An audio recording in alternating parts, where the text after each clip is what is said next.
সামনে শুক্রবার আল্লাহ বাসায় লাই করবেন। বাতের হোটেলে যেমন আনলিমিটেড খানা, সামনে শুক্রবারের রস খাওয়াইবো আমরা করে বাতের হোটেলে ব্যাকের এক গ্লাস করে ফিরি ফিরি ফিরি ফিরি।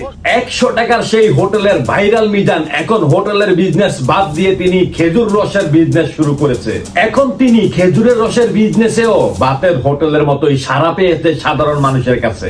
এক সময় এই মিজান ফুটপাতে গরুর মাংস ভাত বিক্রি করে তার জীবন জীবিকা তিনি পরিচালনা করতেন। হঠাৎ করে কিছু কন্টেন্ট ক্রিয়েটর, কিছু ইউটিউব চ্যানেল তার সেই বাতের হোটেলের ভিডিও করে সোশ্যাল মিডিয়ায় আপলোড করে, আর সেটি রাতারাতি ভাইরাল হয়ে যায়। আর সেই থেকেই পিছনে ফিরে তাকাতে হয়নি ভাইরাল এই মিজানকে। কন্টেন্ট ক্রিয়েটরদের ধারায় ভাইরাল হলেও তিনাকে পড়তে হয়েছিল নানান ধরনের সমস্যায়। মিজান ভাইরাল হওয়ার পরে যখন তার বিজনেস বাড়তেছিল, তখনই কিছু শকুনের চোখ পড়ে তার দোকানে। তার দোকান বহুবার ভাঙারও চেষ্টা করেছিল, সেই জায়গা থেকে তাকে তুলে দেওয়ারও বহুত পায়তারা হয়েছিল।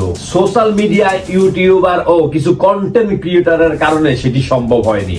আজ আর মিজানের পিছু ফিরে তাকাবার কোনো প্রয়োজন নেই। এক সময় যেখানে তিনি 2-3 হাজার টাকা সেল করতেই হিমশিম খেতেন, আজ সেখানে তিনি 1.5 থেকে 2 লক্ষ টাকা সেল করে পার ডে। এখন তিনি সিজনাল ব্যবসা শুরু করলেন খেজুরের রস। সামনে শুক্রবার আল্লাহ বাসায় লাই করবেন। বাতের হোটেলে যেমন আনলিমিটেড খানা, সামনে শুক্রবারের রস খাওয়াইবো আমরা করে বাতের হোটেলে ব্যাকের এক গ্লাস করে ফিরি ফিরি ফিরি ফিরি। আগামী শুক্রবার তার দোকানে তিনি পুরো ঢাকার শহরের মানুষকে দাওয়াত করেছে। তিনি সেখানে বিনামূল্যে খেজুরের রস বিতরণ করবে। এটার জন্য আপনাকে কোনো টাকা পরিশোধ করতে হবে না। আপনি সেখানে যাবেন, সিরিয়াল ধরবেন, ভাইরাল মিজান ভাই আপনাকে খেজুরের রস দিবে। 1 গ্লাস রস খেয়ে যদি আপনার ভালো লাগে, পরবর্তী সময় তার কাছে অর্ডার করে আপনি রস নিয়ে আসবেন। খেজুরের রস বিক্রি করতেছে মাত্র 200 টাকা পার লিটার। ভাইরাল মিজান থেকে রস আনতে হলে অবশ্যই আপনাকে মিনিমাম 1 সপ্তাহ আগে থেকে অর্ডার কনফার্ম করে রাখতে হবে। আমি মিজানকে নিয়ে কখনোই এর আগে ভিডিও তৈরি করিনি, বা তৈরি করার কোনো ইচ্ছে শক্তিও আমার ছিল না, কারণ মিজান একটু অন্য ধরনের মানুষ, একটু চ্যাটাং কথা বলে বেশি। তো আজকে মিজানকে নিয়ে এই ভিডিও করার কারণ হচ্ছে এটি হচ্ছে মানুষের চেষ্টা। মানুষ চেষ্টা করলে কি না পারে, মানুষের ধারায় সবকিছু করা সম্ভব। মিজান যেভাবে ফুটপাত থেকে ব্যবসা করে সোশ্যাল মিডিয়ার মাধ্যমে আজ এই পর্যায়ে চলে আসছে, আপনি চাইলে আপনিও যেই কোনো ধরনের ব্যবসা করে, যদি আপনার ভিতরে ব্যবসার সততা থাকে, তাহলে সফলতা আপনার ঘরে আসবেই। সেটার জন্য প্রয়োজন সঠিক চেষ্টা ও সততা।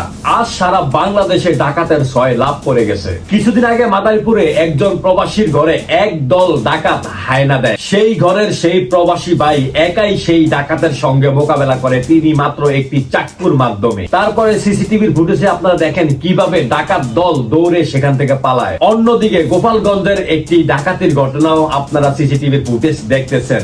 একজন সিকিউরিটি গার্ডকে পিছন থেকে ডাকাত দলের সদস্যরা মাথায় আঘাত করে তাকে অসচেতন করে একটি ব্যাটারির দোকান থেকে প্রায় 35 লক্ষ টাকার ব্যাটারি লুটপাট করে নিয়ে যায়। গতকাল রাতে একজন প্রবাসী ভাই ফেসবুক লাইভ এসে কাঁদতেছে, বলতেছে, ভাই আমার ঘরে ডাকাত আসছে, আমার মাকে বাঁচান, আমার মাকে বাঁচান। এই যে সারা দেশব্যাপী ডাকাতের 6 লাভ, তারা যদি এইসব ডাকাতি, চুরি, চিন্তায় আর চাঁদাবাজি ছেড়ে দিয়ে মিজানের মতো ছোট্টখাটো বিজনেস নিয়ে বসে, তাহলে হয়তো এক সময় এই দেশ ডাকাত, চুরি কিংবা চাঁদাবাজ মুক্ত হতে পারে। অন্যথায় চাঁদাবাজি, চুরি, চিন্তাই করে কতদিন আপনি চলবেন, খাবেন?